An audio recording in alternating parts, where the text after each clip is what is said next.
Assalamu alaikum wa rahmatullahi wa barakatuh. Hopefully everyone is fine. Today we are in Eminönü and we are going to have an event organized by Majlis, and this event is from Eminönü to Bosphorus and it will take almost 2 hours. Weather. I say leather because I love leather. I used to make bags, so that's why leather came before weather. So assalamu alaikum wa rahmatullah for this beautiful weather. Inshallah, we will sail like no Haliç salam sail. We will sail peacefully and we'll come back peacefully, inshallah. We are in Istanbul. For who don't know, this is Istanbul. Before it was called Constantinople. Some people call it Istanbul. So each of these names you will see it in the Ottoman currency. So some sultan we call it Constantinople, some sultan call it Istanbul, some sultan call it Istanbul, which is 1924 they call it Istanbul. But basically it's a name from the Greek, which means the city. Istanbul, the city. Bul means city, then the Eastern is a Greek connotation that it means Istanbul, which they later use later. But during the time of Sultan Murad, they call it Istanbul. So if you see the money he made, he coined, then it is called Istanbul. That means Islamic city. When the Sultan Fatih conquered the city, he called it Constantinople. In fact, he called himself the Caesar of Constantinople, the Caesar of Rome, because then they believed that Istanbul was the new Rome after Constantine created the city.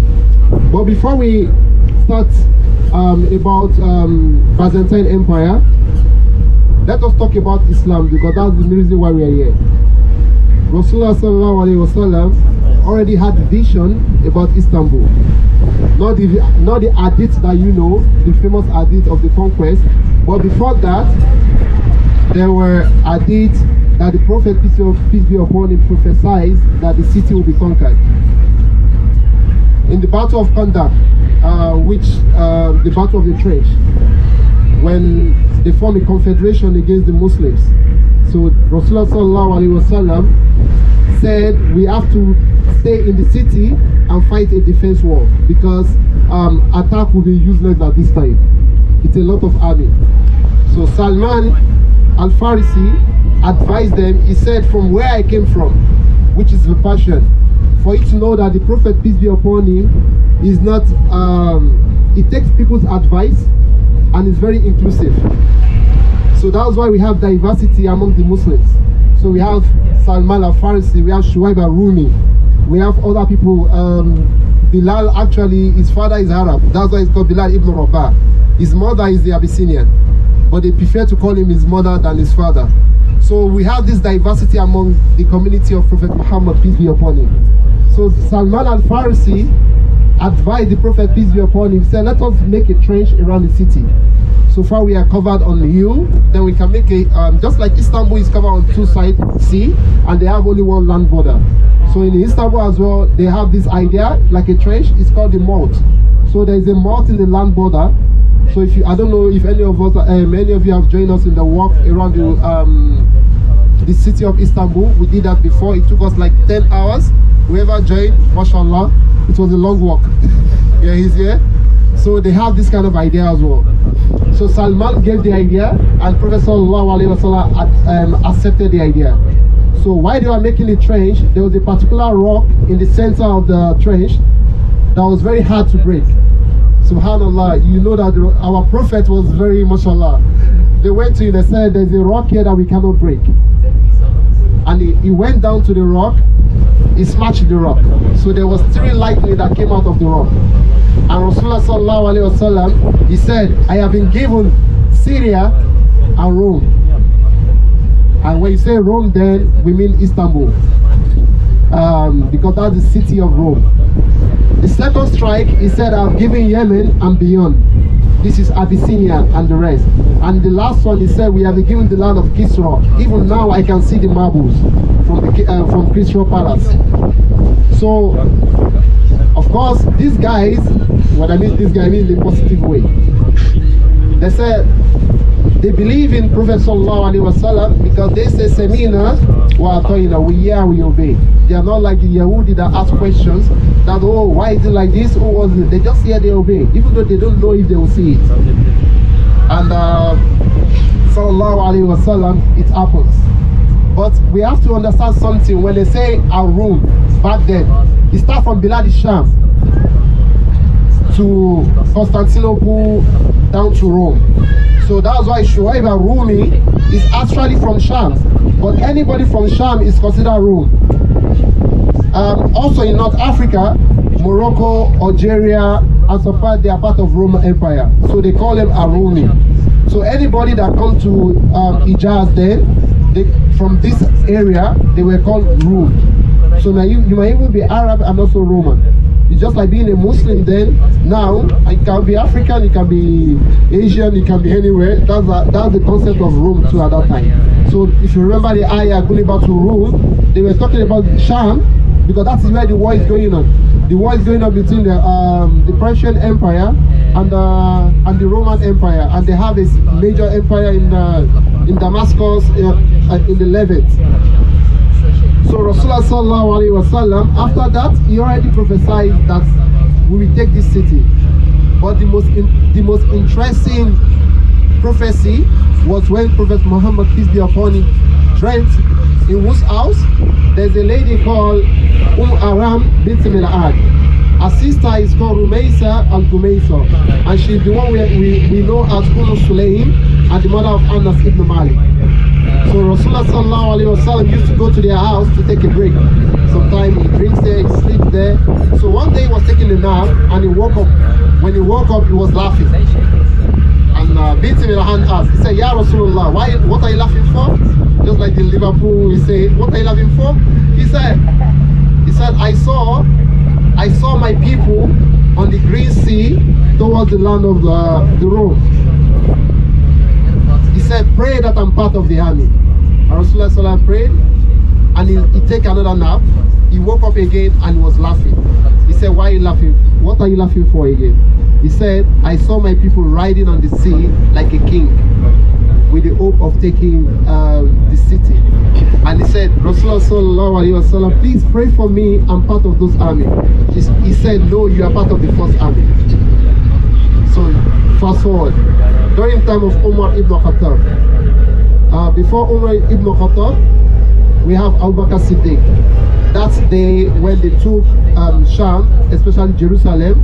That was when Abu Bakr Siddiq died, and Umar ibn Khattab came to power, and he was told to come to Jerusalem to take the key. But what is very interesting is, while he was ruling, the person in charge of Sham then was Muawiyah ibn Abu Sufyan. He was the governor of Damascus. So he wrote a letter to Umar ibn Khattab. He said, Oh Amir al-Mu'minin. By the way, the first person to use the term Amir al-Mu'minin was Umar ibn Khattab. Before they used to say Khalifa Rasulullah sallallahu alaihi wasallam, which Abu Bakr Siddiq used. But then in time of Umar ibn Khattab, they felt the name would be far. You say Khalil Rasulullah, Khalil Rasulullah, so it becomes, so somebody came one day and say, are you not the Amir of the Muslims? Say yes, so why don't you call you Amir Mu'minin? So the term Amir Mu'minin started with Umar ibn Khattab. And another side note, the Hijra calendar we are using now also started with Umar ibn Khattab. Because then he was trying to take registration, people are sending letters. He said, how are we going to know dates and event? And they asked the people, how should we start? Some people suggested that we should use the day the Prophet was born. Some said no, we should use when he started the message, when Iqra first landed. Some said no, what about the Hijra? So Ali radiallahu anhu was part of those people that they choose the Hijra, and they started using the Hijra the day the Prophet, peace be upon him, migrated. So when Umar ibn Khattab was the leader, he wrote a letter. Abu Sufyan, Muawiyah ibn Abu Sufyan wrote a letter to Ali ibn Khattab. He said, we want to explore the sea. And then, of course, the Arabs are scared of the sea. But because Muawiyah, they are from the clan that do business, they travel, they've seen the sea, and that is why most times they use them in the post of government. Even when Rasulullah sallallahu alaihi wasallam was alive, he used to post them, this family, because he knows they know about government. So The Prophet, peace be upon him, used to use the best in people. When he knows that you are smart in this, he uses it for that. He doesn't know this is my brother. No, he doesn't do that. You can consider from the Sirah. If you read the Sirah, you will understand better. That's why the Sirah is very, very important to read. We will learn a lot of lessons how he administered people, government, how he is a leader. So when they told Abu Sufyan wrote a letter to Omar, then Omar ibn Khattab, because maybe he doesn't really trust Abu Muawiyah, he wrote a letter to Amr ibn As in Egypt. He said, tell me about the sea. Umar didn't know about the sea. He said, tell me about the sea. I know, mashallah, if the Arab will write a poetry, if they wanted to like them, then the way they will write the poetry, you like them. And if they want to hate something, they will write the poetry, you don't want to even see the thing. When he wrote the letter back to Umar ibn Khattab, the way he described the sea, Umar said, don't let any of the believers enter that sea. And he wrote letter back to Muawiyah. He told him, don't enter the sea till further notice. Eventually, Umar ibn Khattab died. He was assassinated. Then who came in? Uthman ibn Affan.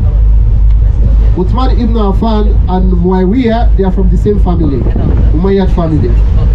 So the trust level is very, very high. He sent letter again to Uthman ibn Affan. Then Uthman ibn Affan also looked, of course, not because he's from his family, he also looked into the matter. So he wrote a letter back to Abu Sufyan, Muawiyah ibn Abu Sufyan. He said, if you want to enter the sea, make sure that you don't force any believers into the sea. They want to go willingly. And also, make sure that your own family are part of the ferry. So that was the agreement. But guess who was there with them? Bint Mil'an. She was there when Rasulullah had a dream. She prayed. She said, Ya Rasulullah, I pray that I'm part of the army. And then she was part of the army. And subhanallah, that ferry went, or that ship went to Cyprus. That was the first time. So the naval system was developed by Muawiyah ibn Abu Sufyan. So they went to Cyprus. When they got to Cyprus, Bint Mil'an fell down and she died on the spot. So there's a mosque for her now in Cyprus. It's one of the holistic places in Cyprus, where if you go to Cyprus. So she died there. Before she entered the ferry, she said, Wallahi, the message of Allah is true. Because she was there when the dream, she had the Rasulullah had the dream, and also now she is seeing the dream. That will come to Constantinople, Allah will forgive them. So some people used to mistake it to when Yazid ibn Muawiyah came to Istanbul.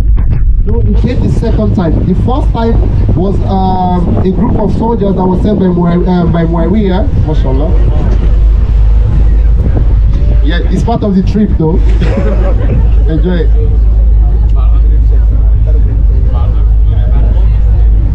So, where are we? They came to Istanbul first time. They came to Kadikoy. Now Kadikoy, it is what it is now. But the first place the Muslim camp was in Kadikoy. So imagine, probably the first mosque was built in Kadikoy because the Muslim camped there for some months. But because this is the first time they are entering this kind of weather, too cold, there was disease, and they were dying. So they wrote letter to Muawiyah. They said, Amir, we need more soldiers, we need more supplies. Things are really, really bad here. So by 669, which is the second year, Muawiyah sent his son, Yazid ibn Muawiyah, to lead another soldier to join the Muslims. And then we have the great four, part of the great four Abdullah. Abdullah ibn Zubayr was part of the army. Abu Hayyib al-Ansari was part of the army. Abdullah ibn Umar was part of the army. Abdullah ibn Abbas was part of the army. So we have the four great Sahabas that were part of the army that came to Istanbul. They were staying in Kadikoy. I'm intentionally mentioning Kadikoy. So Kadikoy used to be known as Kalkidon during the Byzantine era. So if you look at probably if you know about the Christian theology, we have the Council of Nicaea, we have the Council of Chalcedon, which is called Kadikoy, and we have the Council of Constantinople. So when you say Constantinople that time, Jesus meant the core Istanbul, surrounded by the wall. Galata was not part of Istanbul. Galata is another city on its own.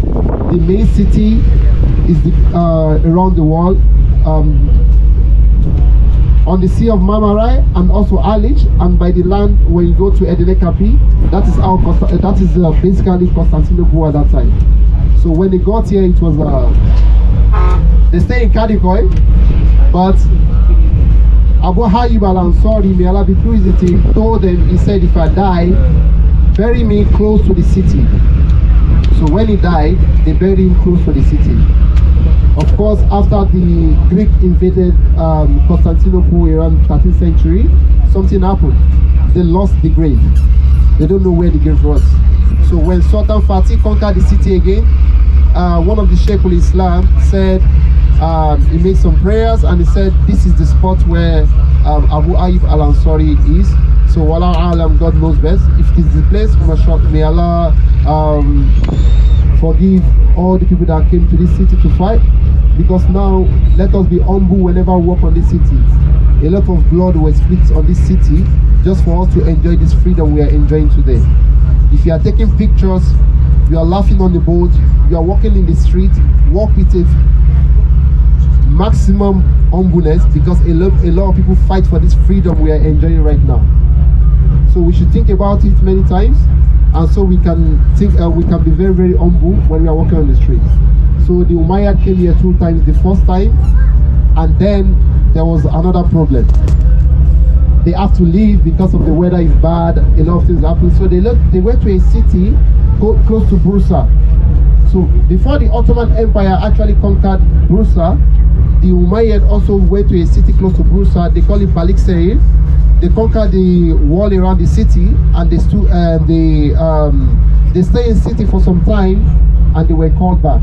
That come back, I think there was a war going on in Sham, and Muawiyah, they need all the soldiers. I think then Muawiyah also died. His son Yazid ibn Muawiyah become, the first time in history, he make his son become the next king. Let me say, then he become a kingship. But there was a big problem then. Abdullah ibn Zubayr was ruling from Mecca, and that was the first time in history of Islam that we have 2 Khalifa. So Abdullah ibn Zubayr was ruling from Mecca, and Yazid ibn Muawiyah was ruling from Sham.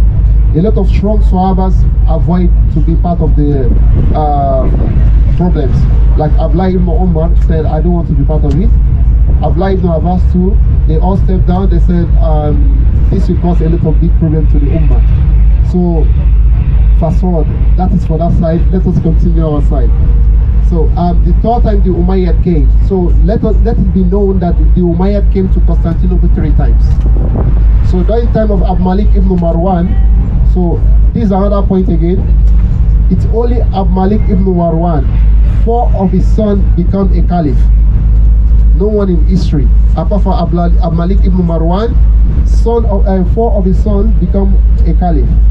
So one of them, I think it was Hisham ibn Abd Malik, he sent his son, and so his brother, to come and conquer Constantinople. That was 776 or thereabouts. His name is known as Maslama ibn Malik. So when they got to Constantinople, they fought furiously and they were tricked by the then Byzantine Emperor. So they had a treaty. He said you have to build a mosque for us inside Constantinople. So the first time a mosque was built inside Constantinople was during the time of the Umayyad. But there's a lot of disagreements within scholars. Some people said it is Arab Jami. Have you heard about Arab Jami? Yes. Have you been there? Yes. I don't want to break your heart, but Arab Jami doesn't seem like yeah, the one in Karakoy. Arab Jami is not the first mosque in from Istanbul, because that place was a church. They call it the Dominican Church, because they don't, the Byzantine don't want other Christians to stay with them inside Constantinople, so they gave them that land. So according to the earthquake that happened around 2003, the foundation and the material they found, they showed that it was a church. So the idea of Arab Jami came when the what do you call them? The Reconquistas. What do you say in Spanish? Yes, it's right. That's it. Whatever you call it. When they reconquered Spain, so what happened was the Muslims and the Jewish people were sent out of Spain. So Sultan Bayezid II accepted them, and they put the Jewish people in Balat. That is why you see that the neighborhood in Balat is Jewish neighborhood, and the Arab Muslims, they call them Moristos. They put them at Karakoy. So that was the first time. That was when the idea of Arab Jami started coming up. But the first mosque that was built, according to one of the emperor of the Byzantine Empire, his name he wrote a book called the Administrando Imperio, which means the history of the empire, the administration of the emperor. So you note in his book, he said the Muslims, we built a mosque for the Muslims during the time of this particular king, which was in the 8th century. So the mosque was probably built close to where we have Blue Mosque now, according to the narration. I read the book myself. It has been translated into English. So I saw how they describe it. So we have what we call the Great Palace. The Great Palace is beside where we Hagia Sophia. So beside that, they said they built a small mosque, so the leaders, the emperors, can have an eye on the Muslims to know what they are doing. So probably the first mosque was built close to where we have Blue Mosque today. So if you're academia, please make more research. It is not Arab Jami. I'm very convinced that it's not Arab Jami. So the Umayyad came here 3 times. They couldn't take the city, and the Abbasid came here 1 time. And we know the famous Abbasid Caliph. His time was one of the most beautiful time we had in the history of Abbasid Empire. Who knows his name?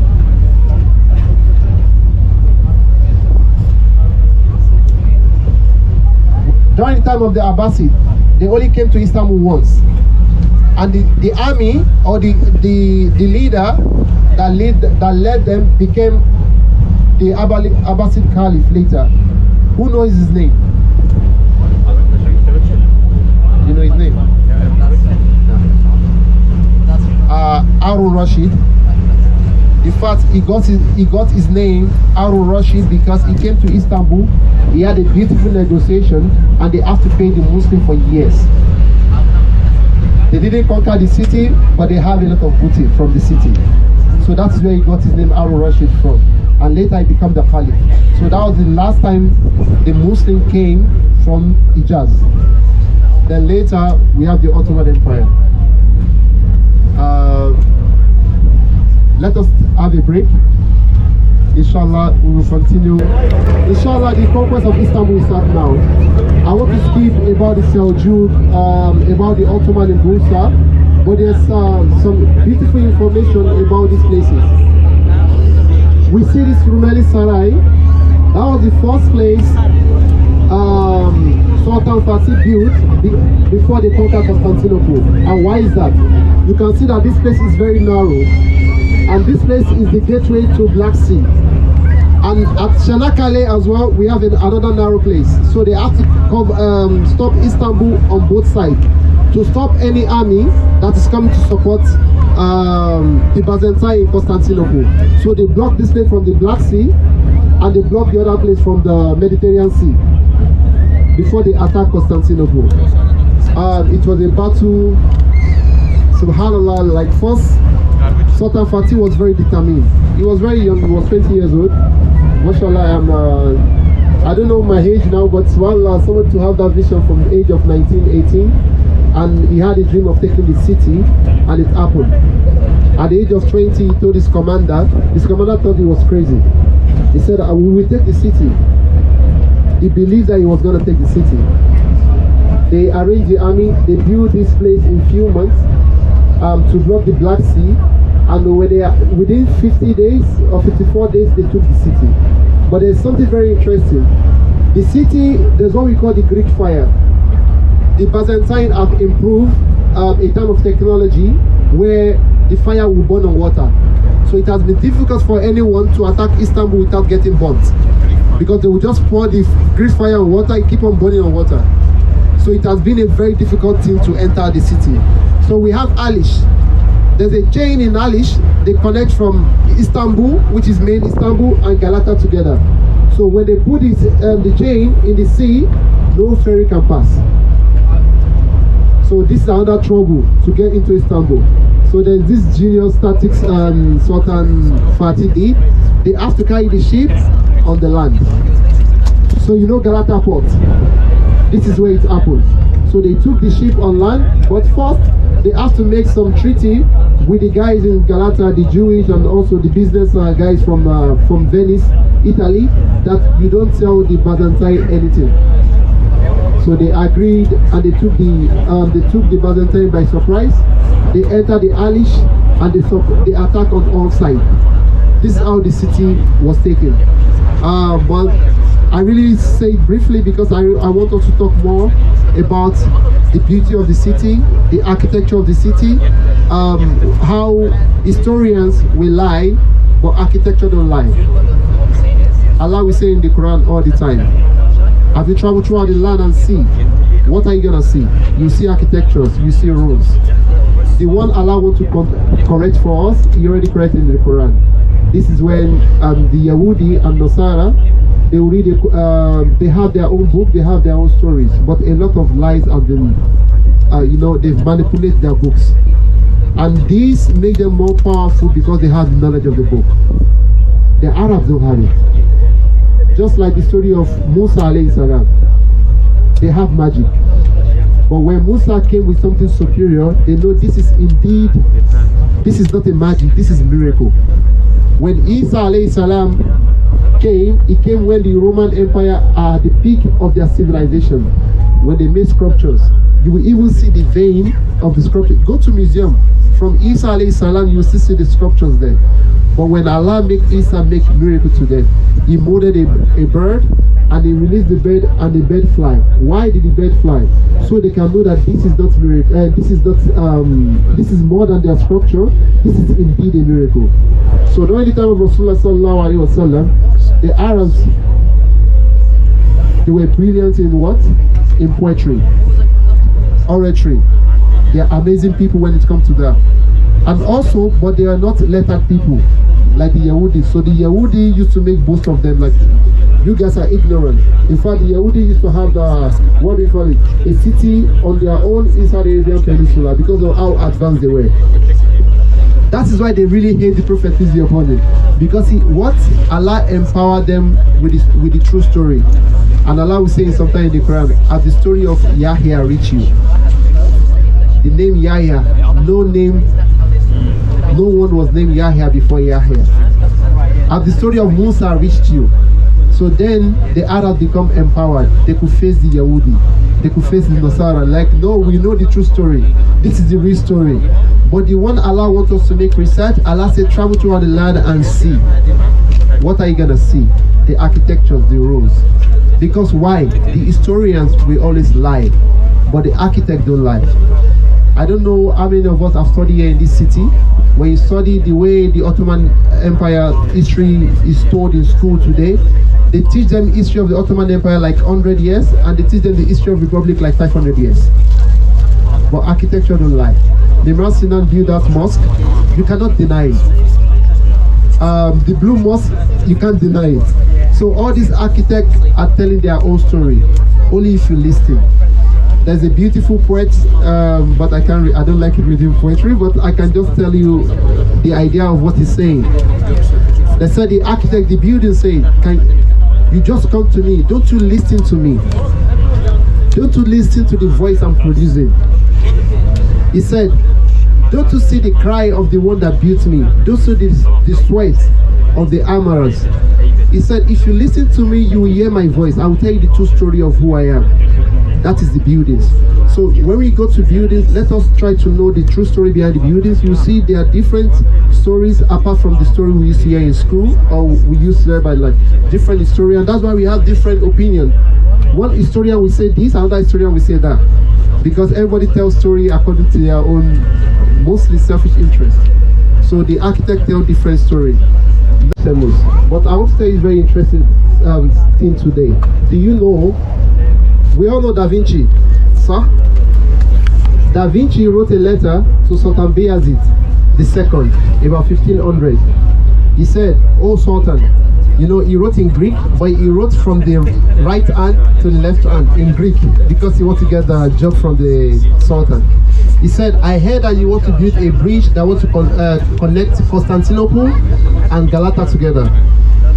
I also have expertise to design a bridge that will connect the European and the Asian side together." And he makes some sketch, he sent it to the Sultan. I think the Sultan did not honor Da Vinci because he has a lot of engineers. Probably he has a lot of engineers around it. So the letter was found in Topkapi Palace around, I think, 1967 or thereabout. They found the letter of Da Vinci that he wrote to the Muslims. So it shows you how the advancement that was in the Ottoman Empire as at that time. You can find the letter online. You can also see the design of the bridge online. And recently they built the same model of the bridge in one of the countries, I think in Hungary, just to honor Da Vinci. So the story of the bridge will not complete without mentioning this part of the story. So Istanbul, if you look on your left hand side, is it right, left? Okay, on your left hand side. Our right, your left. Okay, this is my left, that is your right. You see those buildings, this mosque, Ataköy Cami, you see the Beylerbeyi Palace, you see all these Baroque designs. They were built by the Christians who were part of the Ottoman Empire. The Ottoman Empire is not just Muslims. We have Jewish in the Ottoman Empire, we have the Christian in the Ottoman Empire, we have other people, zeros, what do you call it, zero? Yes, it's right. We have them in the Ottoman Empire as well. So this guy contributes also to the empire. So this design you see in the mosque were built by them. They were Christian, they called them the Belian family. They were the Ottoman architect for like 300 years or 200 years. So if you go to Aksaray as well, you see a mosque, something Jami. And all these mosques were built by them in the late, like 200 years ago, 300 years ago, were built by this family alone. And they were Christians. They are probably from Armenia, and this is their legacy. It shows that the Muslims are able to learn from other people and also give to other people. So we'll see the Topkapi Palace, and one of the most beautiful mosques in Istanbul is Süleymaniye Mosque. I'm sure everybody has been to Süleymaniye Mosque. Who hasn't been? Süleymaniye Mosque? You haven't been there? Bro, you're missing, man. You're not in Istanbul yet. So Süleymaniye Mosque is one of the most beautiful mosques in Istanbul. It was built by Sultan Süleyman, that's why it's called Süleymaniye Mosque, and it was built by one of the greatest architects of the Ottoman Empire, who is called Mimar Sinan. Mimar Sinan became a professional architect at the age of 50. Imagine, at 50 years old, you become a real architect. And he became architect, he worked for like almost 49 years. So he died at the age of 100. Mimar Sinan said, I learned from the rules. Whenever we travel, we go to war. He said, I served the Sultan in time of peace and in time of war. He said, I served 4 sultans. I served, what's the name of this man again? What's the name of the sultan that conquered Egypt? Yabu Selim. He said, I served Yabu Selim, I served his son Sulaiman, I served Murad, I served Selim II.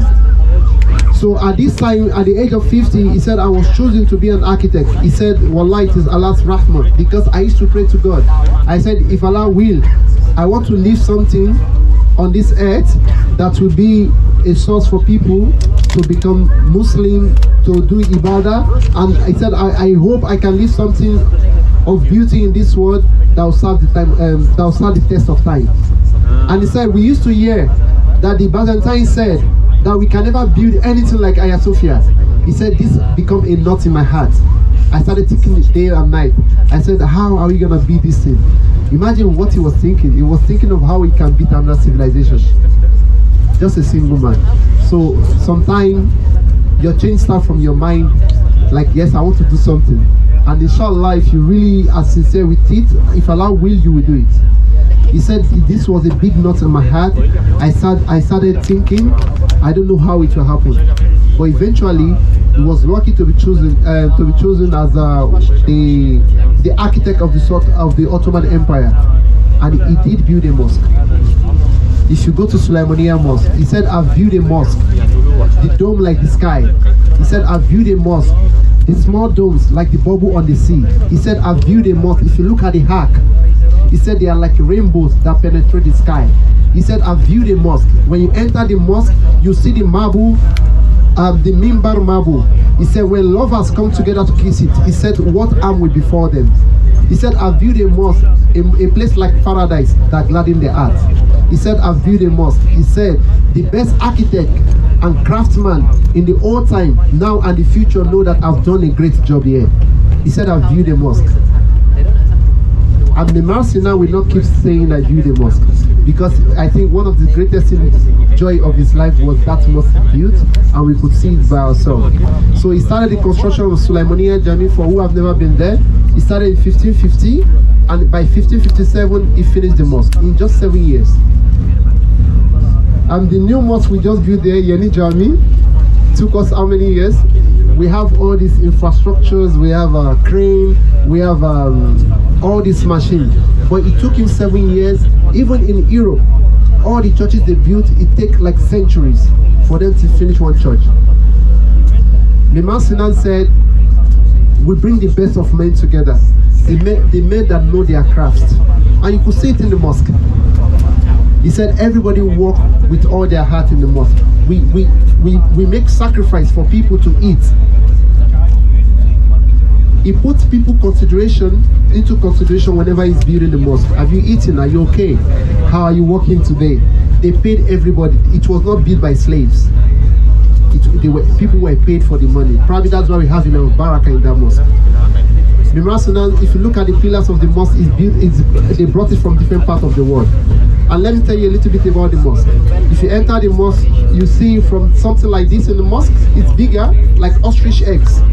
The ostrich eggs are used to scare away spiders and insects in the mosque. And also, if you enter the mosque, back in the day they don't have electricity. What did they use? They use candles. And from candles we have smokes, and smokes can cause a lot of problem in the mosque. So there's a way the architect, which is Mimasinan, control the ventilation of the mosque, and there's a room that vacuum the smoke out of the mosque. And this mosque, the room is called the soot room. And what did he do? He collected the soot from the smokes, and processed it into ink for writing, for calligraphies. So we are thinking about recycling. These guys have been thinking about recycling 500 years ago. So you guys should humble yourself if you're in science. And also in the mosque, we have an underground channel. These underground channels are used to heat the mosque during winter. He said, one time, one of the story, when he was testing the ecosystem in the mosque. So they used shisha. Imagine shisha in the mosque. And when he was smoking shisha, somebody saw him. Of course, some people don't like him. Nobody will like him. Don't forget that. So they went to complain to Sultan Sulaimaniya. They said, see, your architect is smoking in the mosque. And they said Sultan Sulaiman became furious. He went to the mosque and he met Mimasinan. He said, why smoking shisha in the mosque? He said, I'm using the bubble in the shisha to test the echo in the mosque. So if the echo sound goes from my left ear to the right ear, that means the echo is working. Then they don't have speaker. So that's why if you stay in the middle of the mosque, when you talk in the middle, it goes up and bounce back your voice. The same system he did in the mimbar. So when the imam talked to the mimbar, the voice bounce back to the people, so they can hear the mosque. So one of the features of the mosque where you find in all the Ottoman mosque is, you find a special place where the sultans or people with dignities pray. Why do we have that? It started when Haliç and when Ottoman was killed. When Ottoman was killed, then they started thinking like, okay, yes, we have a step. No, when Umar ibn Khattab was killed, so Ottoman have a place where the leader pray. This is a side note, by the way. The two adhan we make on Juma, it started by Ottoman ibn Affan. It's not something that used to be from time of the Prophet, peace be upon him. But when Uthman ibn Affan came, he realized that people, it is Juma. Some people will rush from the market, they have to shower or stuff.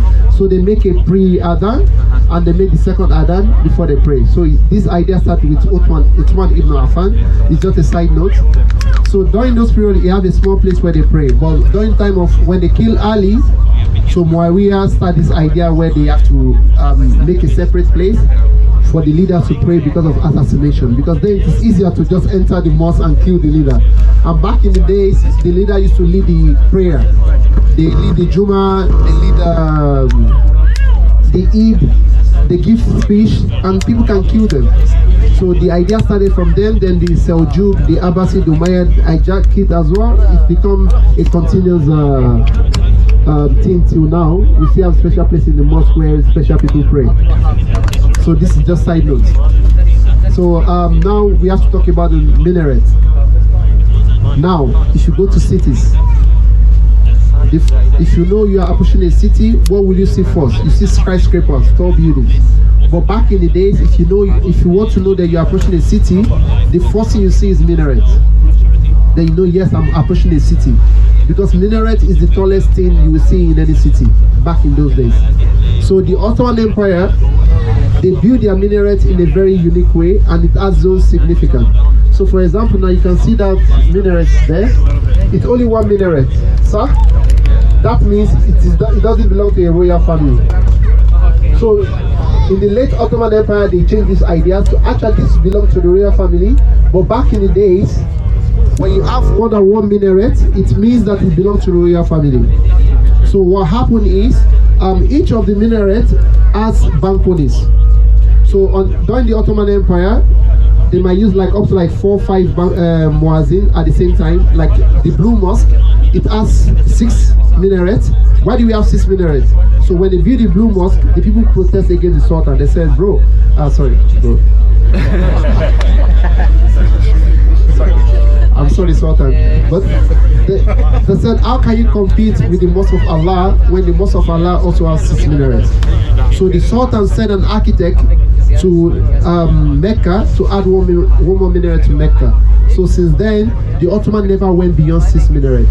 Even the new mosque they built now, you can see how gigantic it is. It doesn't go up more than 6 minarets. But each of the minaret has balcony. So like the Blue Mosque is 16. So then they use 16 muazzin. They face different direction and they call the prayer simultaneously at the same time. Not just that, each of the call to prayer has its own melody. For example, in the morning you can say Allahu Akbar, Allahu Akbar. In the noon it can be Allah. Sir? Why is that? It helps the blind people to differentiate time of prayer. So with the sound, the blind people can know this is Zuhr, this is Asr, this is Maghrib. And you know from the minaret as well, you can invade people's privacy because it's the tallest thing in that time. So the Ottoman used to train the blind people to call the adhan because of course when they are up they can't see people's house. So the blind people used to be the muazzin. I was lucky to meet 2 of the muazzin, not from the Ottoman but now. One of them is Ibrahim as well. He was a muazzin of the Blue Mosque. Then I also met the one from Bayazid Mosque as well a few days ago. He came to Uskuda, so we are lucky to meet him. So these are blind people that call the adhan. For you to know that they also think about other people when they have they think ahead. Let me just say that. So that is one of the features of this. So I'm sure everybody knows about Mimbar, Mirab. The way we have Mirab today was not done in time of the Prophet, peace be upon him. The idea of Mirab started during the time of one of the sons of Malik ibn Marwan. It's called Isham ibn Marwan, and he's one who built the Mosque of Damascus. So he sent a letter to Abdulaziz ibn Umar that they should rebuild the Mosque of Medina. So that was the first time they introduced the idea of Mirab. Probably they learned it from the Christians, Wallahu alam, but the idea also comes from Maryam, because Zakaria used to visit Maryam in the Mirab whenever she used to stay, and that is where the name Mirab came from. So the idea of Mirab in the mosque was not from the time of the Prophet, peace be upon him, But the minbar was from the time of the Prophet, peace be upon him. Because there was a slave man who is good in carpentry, and it was a woman that actually donated the first minbar of the Prophet. It was a woman that donated to the Prophet, peace be upon him. So the idea of minbar, mihrab, minaret, and everything is something that came new to Islam. It was not part of Islam. It was part of Islam, but the foundation is from Islam. But the new idea we have now is something that was later developed. It's not from the time of the Prophet, peace be upon him. Please, if you have any questions, so it can be interactive, please ask. If I know, I'll say it. If not, then wait. It can be about the Islamic history, Ottoman, maybe architecture or something.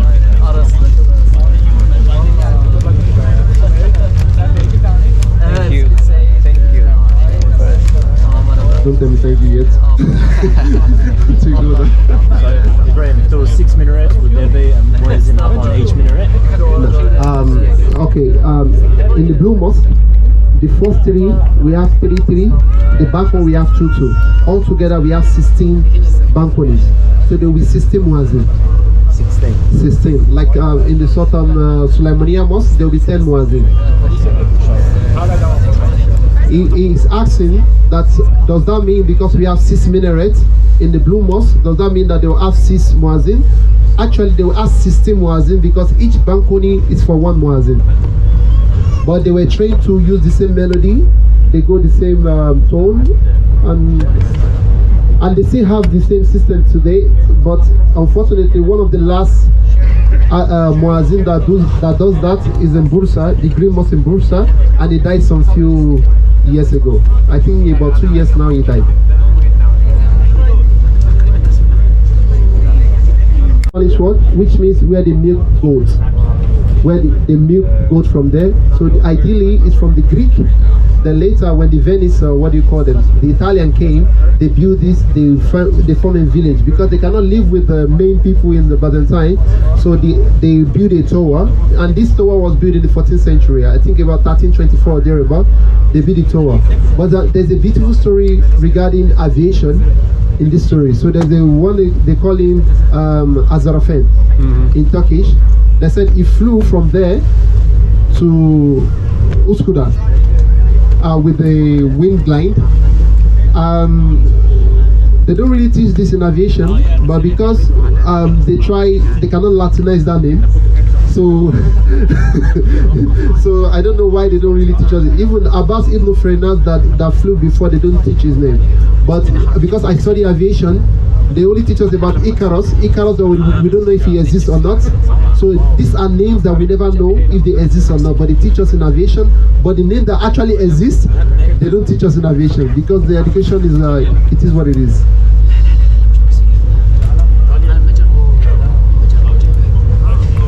Yes, we are going to war soon. Everybody get ready. In which flag is this? Which one is that? Is that Mexico? Mexico. Hopefully you gained some knowledge regarding Istanbul and history. There were some parts regarding some questions, I skipped that. Inshallah, let's meet in another video in another part of the world or in a part of the city.